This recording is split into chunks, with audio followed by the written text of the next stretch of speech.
Olá a todos, estamos aqui para mais um episódio do podcast O Farol, série Testemunhos, e nós desta vez temos aqui o convidado desta sessão, que nós agradecemos desde já a presença, o Sr. Aires. Eu vou tratá-lo por senhor, porque assim a educação nos manda, não é? Quando são pessoas mais velhas do que nós, e nós vamos tratá-lo por Sr. Aires.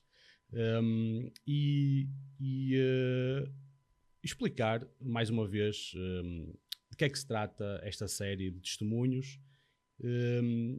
Nós aqui no podcast O Farol queremos tratar de temas que nós consideramos que são temas relevantes para a vida do homem. Aqueles temas de onde é que nós viemos, para onde é que nós vamos, o que é que nós estamos aqui neste mundo a fazer, há vida para além deste mundo. E tendo em conta que são este tipo de temas que nós queremos tratar, nós consideramos que há um personagem na história chamado Jesus Cristo, Jesus de Nazaré, que é incontornável quando nós estamos a tratar destes temas.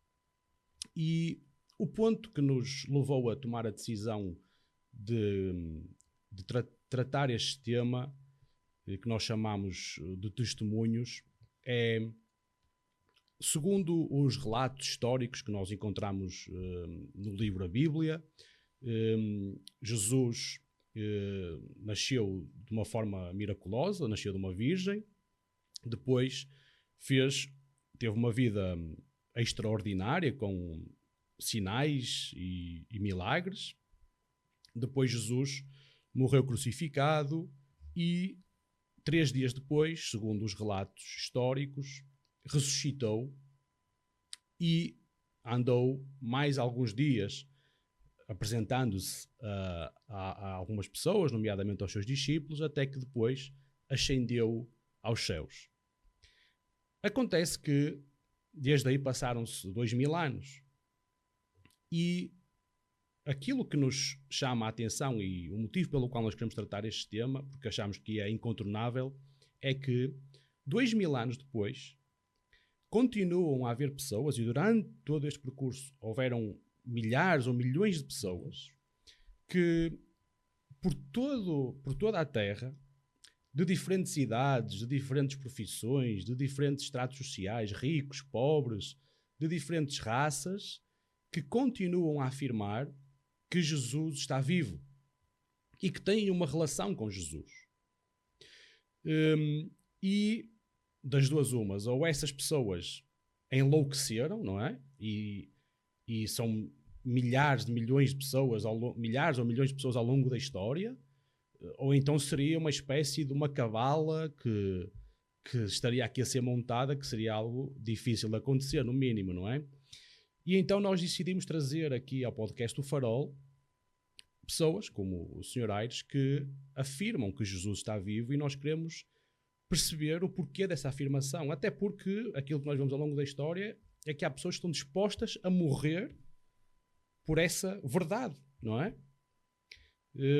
Portanto, nós queremos perceber o que é que está por trás da cortina, não é? E mais uma vez eu quero agradecer a sua presença, e eu gostaria que começasse por se apresentar, dizer o seu nome, a sua idade, de onde é que nasceu, porque nós pretendemos trazer aqui pessoas de várias nacionalidades, de vários estratos sociais, de várias idades, para podermos ouvir relatos diferentes, não é? Ora bem, para contar seria muito longo, não é? Uhum. Eu nasci cá, em Portugal, sou natural de Barcelos. Aos 2 anos e pouco fui para Angola. Tenho 23 anos, mais ou menos, de residência lá. Fiz lá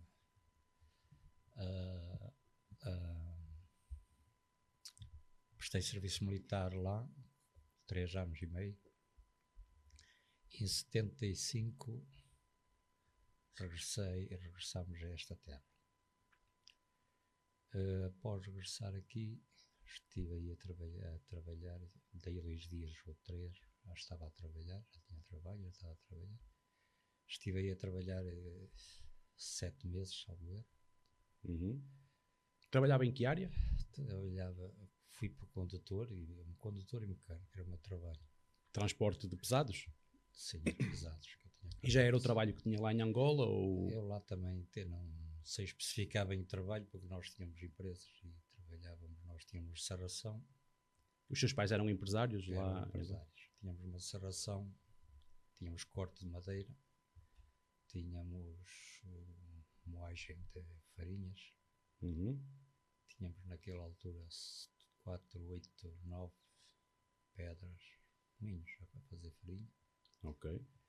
Tínhamos a serração, cortávamos a madeira, íamos buscar, metiam para a serração, era desfeita e depois era vendida assim em tábuas, barrotes, aquilo que era procurado, não é? No caso, você quando regressa para Portugal, então teria cerca de 25 anos. Exatamente, 25 anos, 75 eu tinha 25, que eu nasci em 50. Ok. 25 anos. Depois eu tinha aqui um patrão e tal. Ele, ao fim de pouco tempo, não foi ao fim de pouco tempo, foi no primeiro mês, ele tinha 2 trabalhadores a trabalhar para ele.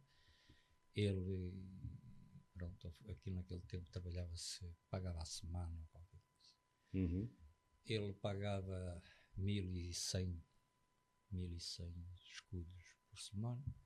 Na primeira semana logo ele deu-me 1250, salvo. Eu nunca lhe pedi nada, nem nunca lhe fiz preço.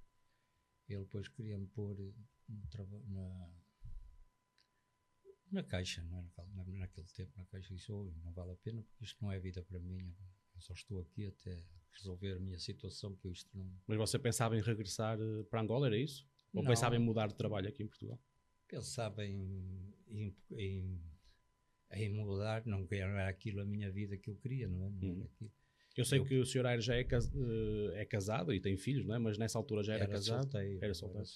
Depois, passado 7 meses, mais ou menos, não, foi em abril de 76, maio de 76, eu arranjei uma saída para a França. Fui para a França.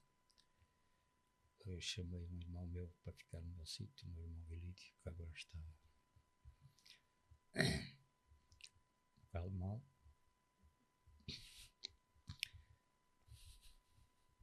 Tem aqui água se quiser beber, ok?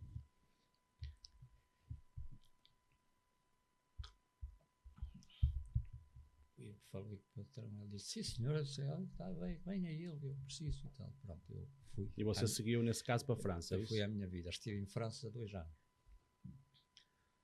França 2 anos, estive lá 3 meses, ao fim de 3 meses é que eu vim cá buscar a namorada que tinha naquele tempo, para casar e levar. Pronto. E depois esteve lá esse ano e outro ano seguinte. A vida lá também não foi quer dizer, o tempo difícil eu passei-o e depois quando estava fácil vim-me embora. Ok. Mas o patrão também sabia muito bem, que a gente conversava bastante, e ele sabia bem que, quer dizer, eu não tinha coisa para ser empregado, pronto, não tinha. Ou seja, você tinha a ambição de se lançar... Tinha outras ambições, Okay. Exatamente. Sim. Você então nasce em Portugal, vai para Angola, está lá cerca de 23 anos, regressa para Portugal. Tinha lá os meus pais, os pais tinham... Depois rapidamente vai para a França, não é? E a nível familiar, depois os filhos foram surgindo nesse tempo? Nesse tempo, estivemos em França em 76 e 77. Em 78, em fins de 77 regressamos. Comprei o caminhão e comecei a trabalhar por minha conta. Por conta própria. Em que área? Na caminhonagem. Transportes também? Sim. Depois comprei outro e continuei tinha 2 caminhões, continuei naquilo. Depois, em 85, 84, 85, as coisas começaram a correr um bocado torto, devido a uma crise qualquer que havia, que naquele tempo não ligava muito às políticas e a crise, uma crise, e então eu tinha o dinheiro, em vez de ter em casa ou no banco, tinha nos clientes. Ok. Só um cliente que eu tinha aqui em Braga tinha naquele tempo devia-me naquele tempo 970 contos. E eu precisava de ir buscar o material. Pronto, o meu irmão ficou. Portanto, a sua fase inicial de vida profissional foi uma luta. Foi uma luta constante. de uns anos ainda, uns anos bons. Eu não tinha assim muita capacidade para receber dinheiro e foi o meu mal na altura, era esse. Mas tudo estava a correr. Isso. A coisa é que baixou, entreguei ao meu irmão, que ele na altura já estava a trabalhar comigo, entreguei ao meu irmão e foi quando eu fui para o Iraque. Aí depois então de França ainda esteve no Iraque. De França estive em Portugal até 85. Então Angola, Portugal, Portugal-Angola, Angola-França, França-Portugal e Portugal-Iraque. Pois, em Portugal estabeleci-me. Por aquela altura pensei que Portugal que ia ser um país. Parecia que íamos ser um país, não é? 25 de Abril, Itália, aquilo parecia. E pronto, e é o que é, não vale a pena irmos por esse caminho. Nessa altura da crise, então eu fui para o Iraque. Apanhou uma oportunidade para o Iraque. Esteve no Iraque. Nesse tempo era comum as pessoas irem para o Iraque, não era muito comum, não, imagino. Mas houve ali uma onda que ia muito pessoal para o Iraque e para coisas. Que trabalhava para uma companhia alemã, Devil Bosbal, Devil Bosbal. E então lá estivemos. Acabou lá o trabalho. Nesse caso, a sua esposa foi consigo? Não. Ela ficou cá. sozinha. Já tinha filhos, não? Aí foi uma grande oportunidade, foi uma grande experiência para ela e para mim. Já tinha filhos cá? Não. Já tinha. Quantos filhos é que tem? Tenho 4. E que idades é que eles têm? Só mais para tentar perceber as diferenças. Um é de 78, primeiro, foi depois de a gente chegar a Portugal, é 78, eu comecei a trabalhar em Portugal outra vez de 77, 78 até 85. Ok. Outro é de 82, outro é de a minha filha é de 87. Nesse caso, então, quando vai para o Iraque... É de 85. É de 85 e o Tiago, que é o último, é de 87. Muito bem. No caso, então, quando vai para o Iraque, deixa aqui dois... Deixo 3 filhos. Já 3, exato. 3. E depois, em 87, fui para o Iraque. Depois do Iraque regressei. Estive em Portugal o ano de 87. Quanto tempo é que teve no Iraque? 1 ano. Ok. Depois regressei a Portugal, teve 1 ano em Portugal. Depois queriam que eu fosse, a companhia da coisa telefonou-me a ver se ia para o Egito, para o lugar de um indivíduo que era chefe de oficina, que era indiano, que a gente estava-se muito bem lá, estava muito bem. E ele teve um desastre, estava a morrer, e eles telefonaram-me que em 2 dias ou 3 tinha que se quisesse ir. E eu, em 2 dias, 3, resolvi. Falei com a mulher, falámos coisas e tal. E o trabalho que tinha não era trabalho preso. Do Iraque foi para o Egito. Do Iraque, tive 1 ano em Portugal. E depois voltou para o Egito. Depois fui para o Egito, para a mesma companhia, trabalhar mais um. Ok. Então já correu aqui uma boa parte. Outro ano. Uma boa parte do globo, não é? Diga-me uma coisa, Sr. Aires. Durante esse período, quanto tempo é que esteve no Egito? Outro ano.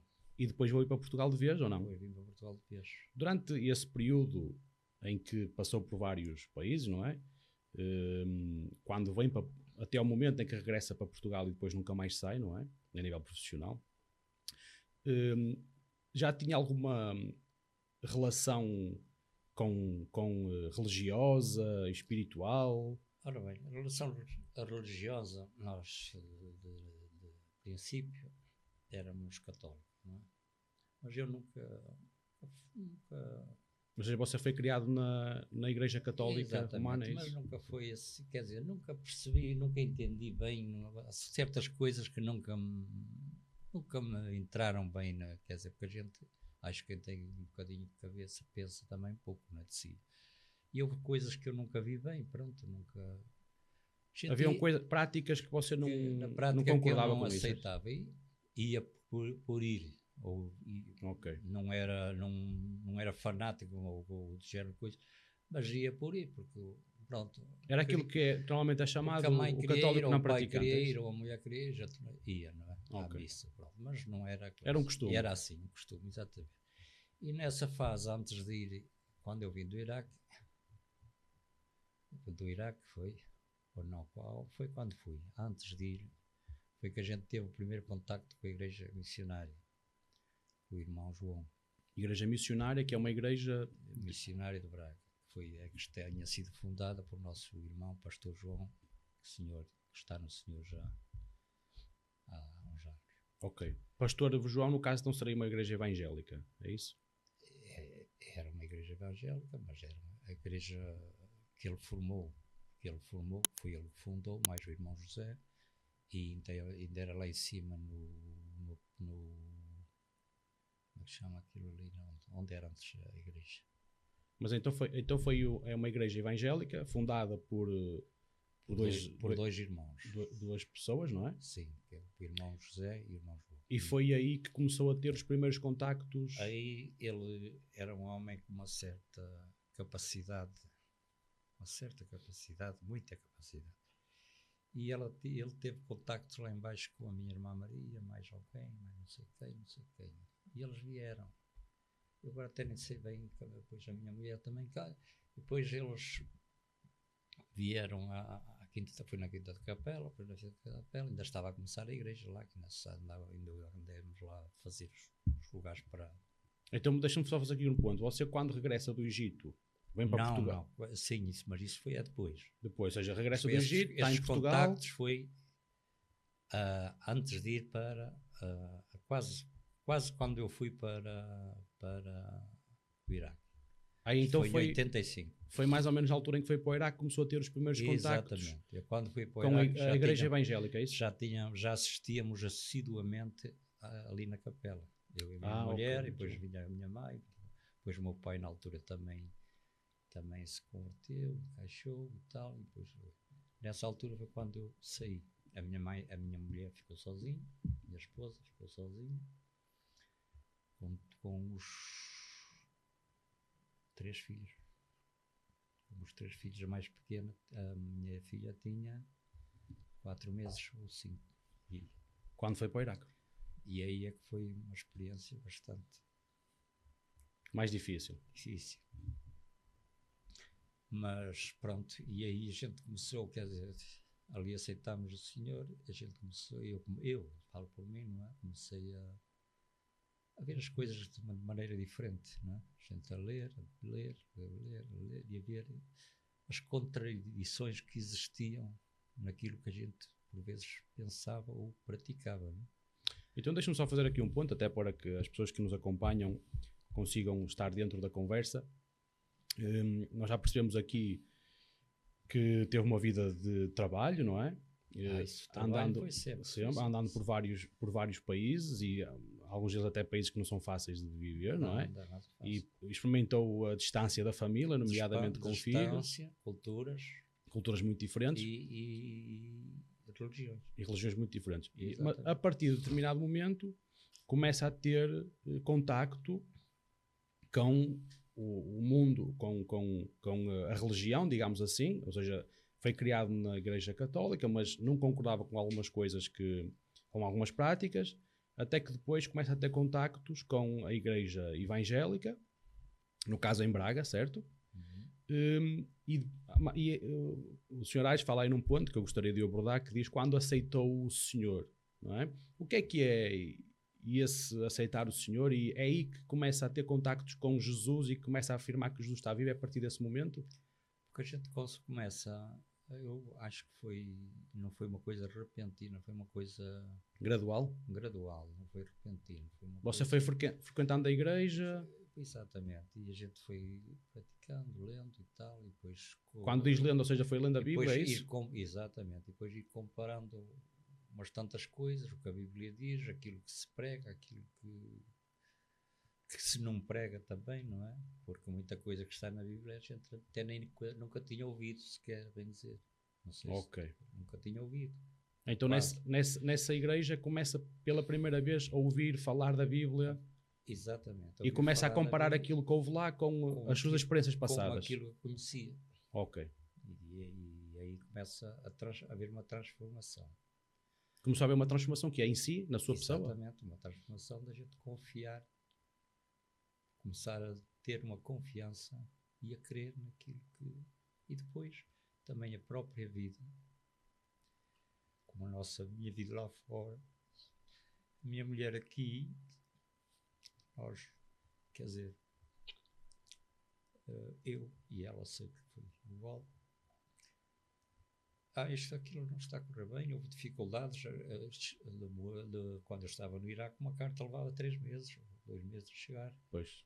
Há uma coisa que nós temos que nos lembrar, que é, nesse tempo, nós não tínhamos a facilidade de comunicação que temos hoje, não é? Sim, não havia a sensação de distância era muito maior, não é? A sensação de distância e não só, e depois havia a censura, não é? A censura deles, porque tudo que a gente lá dizia ou que escrevia era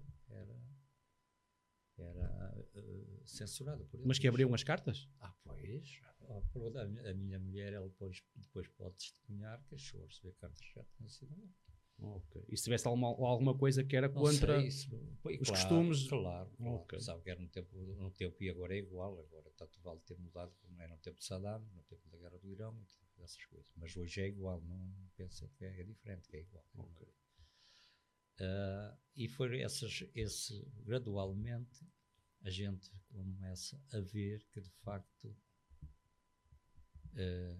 primeiro começamos a ver que há alguma coisa acima de nós e que nos coordena, não é?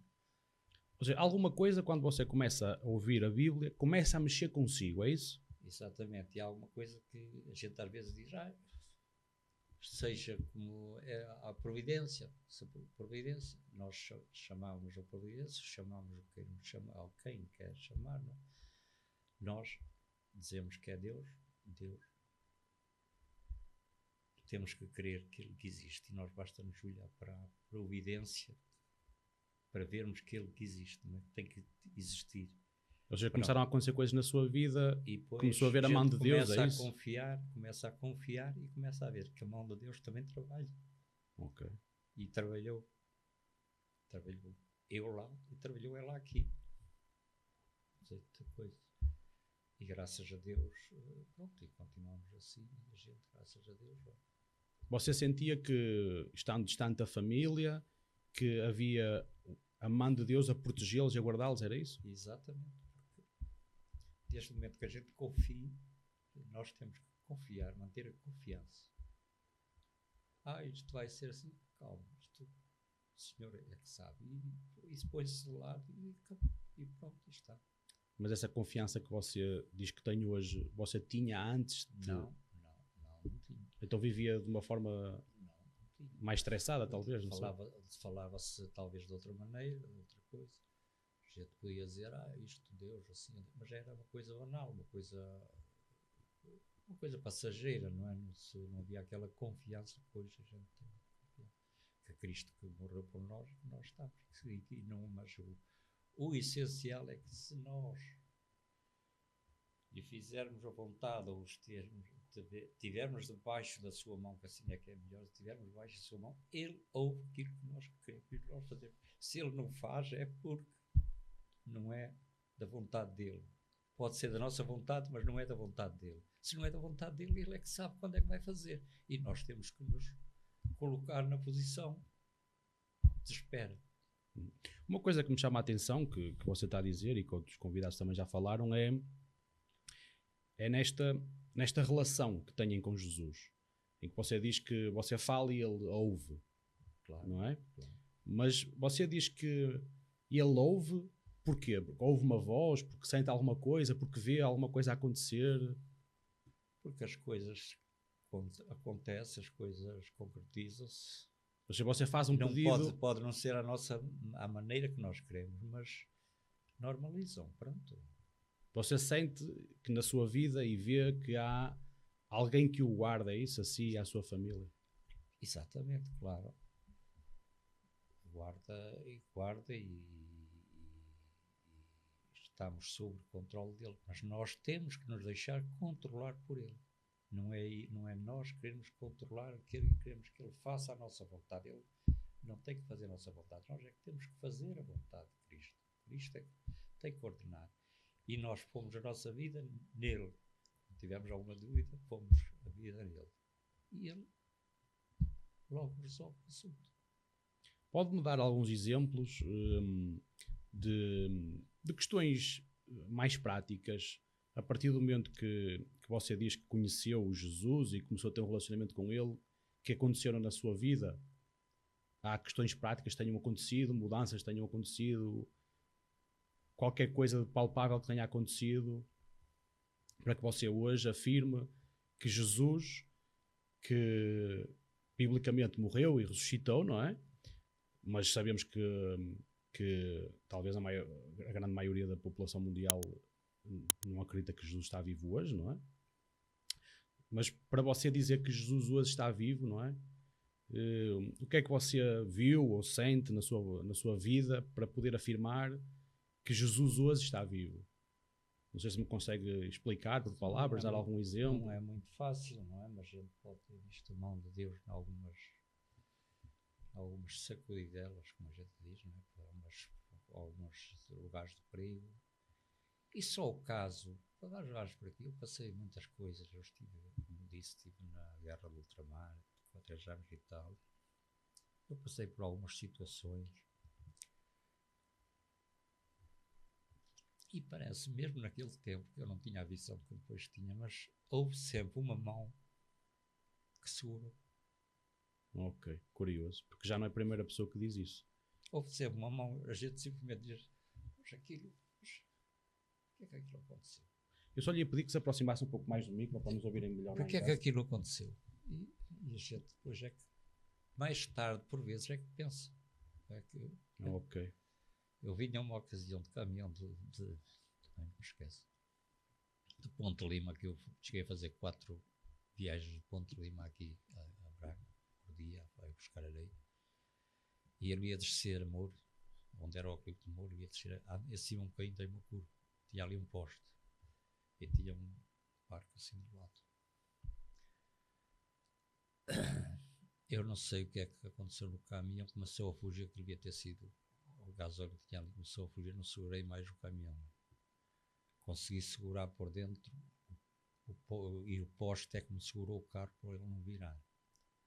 Depois até estava o Júlio, que era o dono do restaurante, que ele era um restaurante, e que eu até tinha feito aquele desaterro quando ele fez a casa. Ele veio correr e tal, veio lá e o carro ficou a direita, a areia fugiu toda para um lado e tal. Não houve problema nenhum. Eu não sei explicar o que é que se passou. Eu depois é que pensei, como é que foi possível o carro parar ali? Eu não sei, não consegui entender. Mas foi a minha mão, não foi? Ou seja, foi um acontecimento que você teve que lhe levou a acreditar que Deus controlou a situação, foi isso? Exatamente. Nós temos algo que nos direciona, se nós quisermos, não é? Temos é que nos pôr debaixo dessa mão. Muito bem.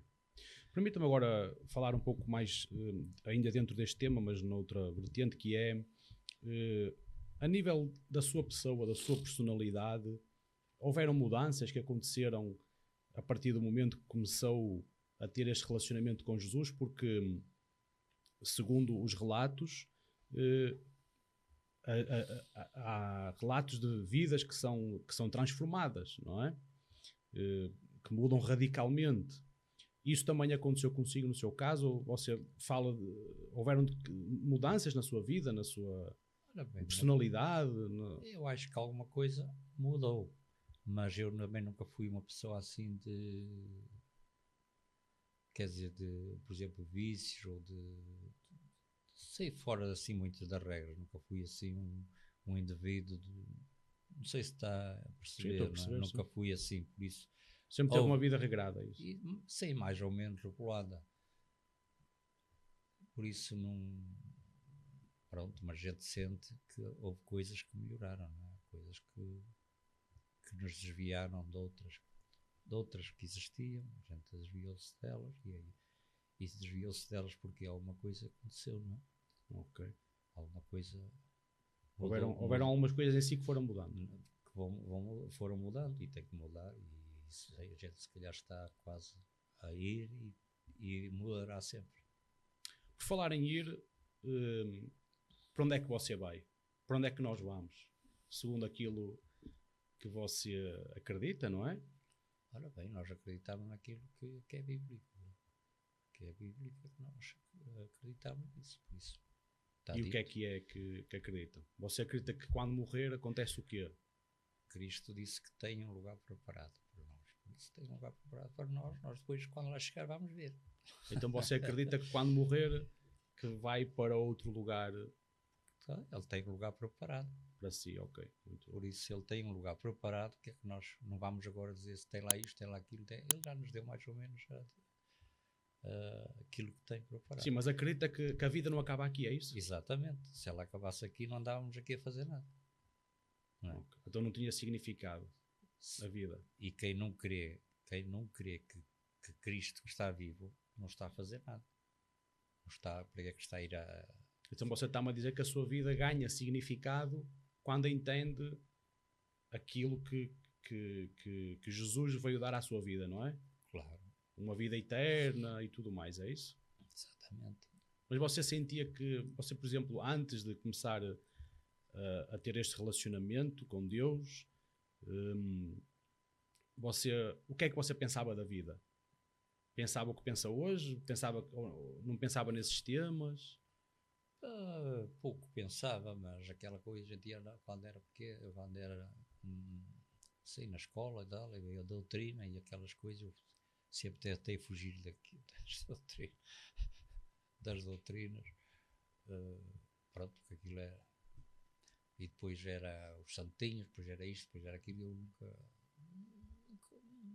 nunca vi aquelas coisas muito bem, nunca vi aquilo muito bem. Depois aquela coisa da comunhão e depois não sei, tanto que aconteceu na escola, acho que era a segunda classe, e eu estava na casa da professora, porque quando fui para a escola, às vezes olho para os filhos, neste caso em Angola, não é? E eu vejo esta gente agora, o menino, não sei o quê, tudo atrapalhado com o menino, eu fui para a escola com 7 anos, fui para 64 km de casa e só via o pai e a mãe nas férias. Depois, quando fui às férias, já não via o pai nem a mãe, com 7 anos. Então você ia para a escola e só regressava no final da escola para casa. Exatamente. Pois, tempos diferentes. Foi assim até a 4ª classe, mas o pior foi a 1ª e a 2ª classe. E então na 2ª classe estava lá na casa da professora. E depois, não sei porquê, foram procurar a doutrina e a Salva Rainha, não sei, penso que era Salva Rainha. E eu não soube dizer que a Salva Rainha de cor, já não pude ir à comunhão, também nunca mais. Aí havia uma reza que você não sabia dizer e acabou por... Era uma Salva Rainha, não sei o quê. Muito bem. Muito bem. Nós já estamos a chegar ao fim. Eu não sei se há mais alguma coisa que queira acrescentar acerca deste tema que nós estamos a falar, mas eu, para terminar, só lhe ia fazer mais uma pergunta e depois também deixava-lhe o tempo que desejasse para terminar da forma que quisesse. Naquele momento, até que disse que conhece a igreja evangélica, no caso, não é? O que é que o levou a chegar lá? O que é que o levou a procurar? Você recorda-se? Houve algum sentimento em si que o levou a procurar ou aconteceu por acaso? Na altura foi curiosidade para conhecer isso e ver. Aí tinha curiosidade acerca Exatamente. Das coisas espirituais e procurou e encontrou, é isso? Se eu estivesse bem, não tinha a curiosidade de saber, não é? De ver. Okay. É por o que eu digo às vezes às pessoas, isso não coisa. Mas se você não sabe, nunca viu, como é que sabe dizer que é isso que não presta ou que não interessa ou coisa? Não sabe, não é? Então você sentia que faltava qualquer coisa em si e procurava. Ok, muito Muito bem. E porque é que as pessoas hoje buscam isto, buscam aquilo outro? E depois nunca se sentem bem em lado nenhum, porque não dão ocasião para se encontrar, não é? E você sente A que gente tem que encontrou... dar em nós a ocasião também. Temos que nos deixar tomar, para dizermos assim, temos que nos deixar tomar pelo Espírito. Dá-lhe a posse. Se não lhe dermos a posse, ele nunca toma a posse de nós. Você está a dizer que porque para isso nós somos, como é que eu ia dizer? Nós somos, às vezes há pessoas que fazem a pergunta: mas isto acontece, aquilo acontece, se Deus se existisse, isso não acontecia.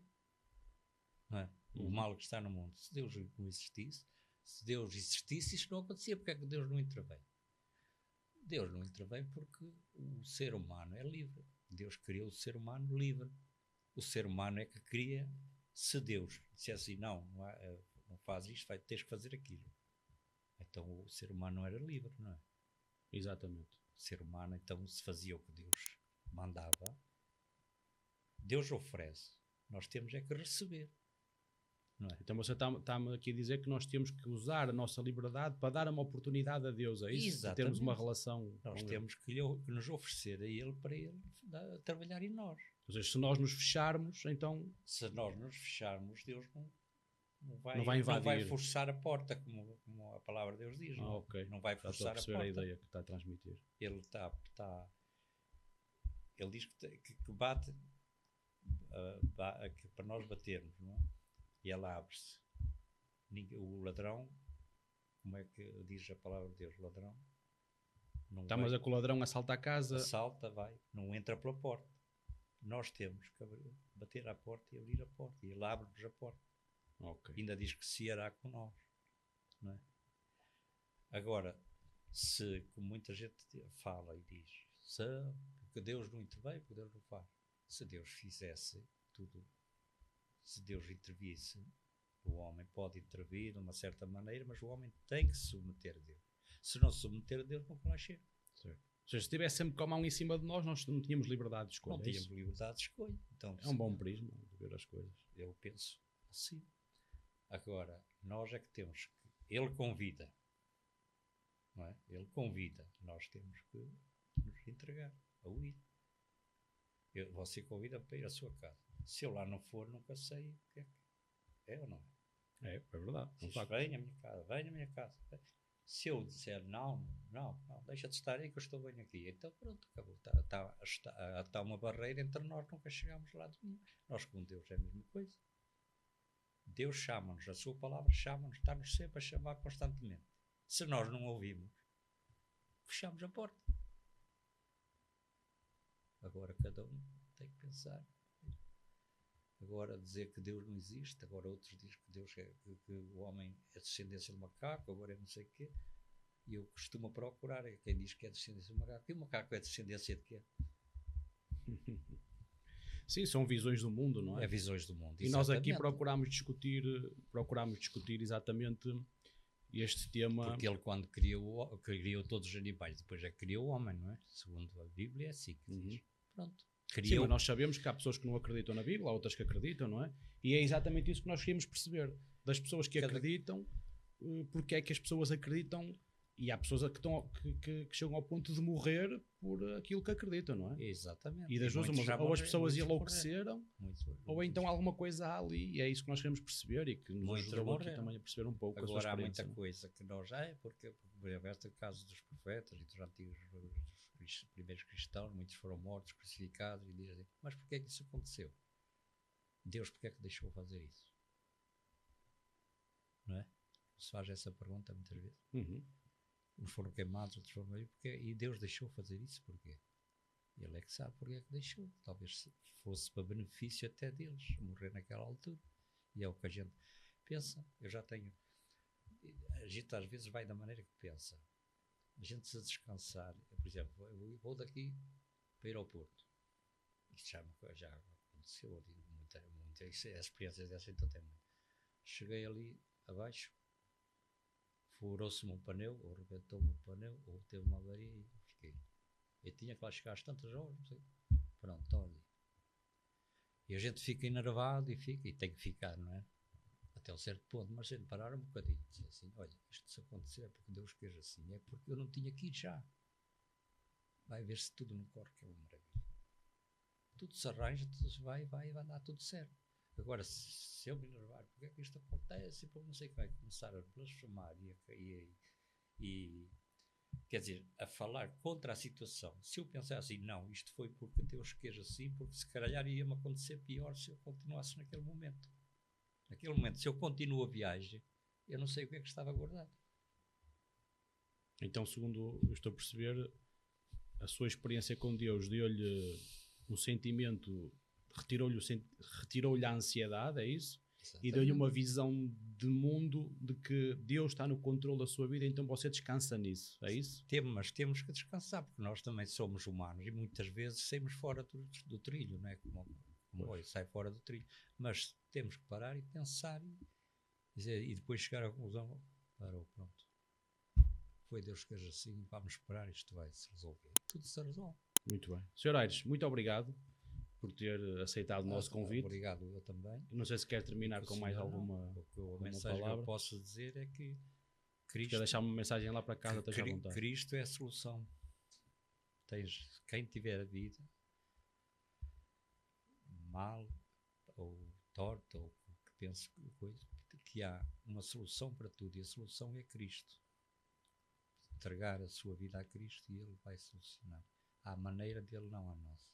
Temos é que lhe entregar a nossa vida e Ele tudo resolverá à melhor maneira. E podemos ter a certeza de uma coisa, que Ele conhece e sabe melhor o que é bom para cada um de nós. Por isso, o que Ele fizer é o melhor para nós. Muito bem. O Senhor bem. abençoe cada um.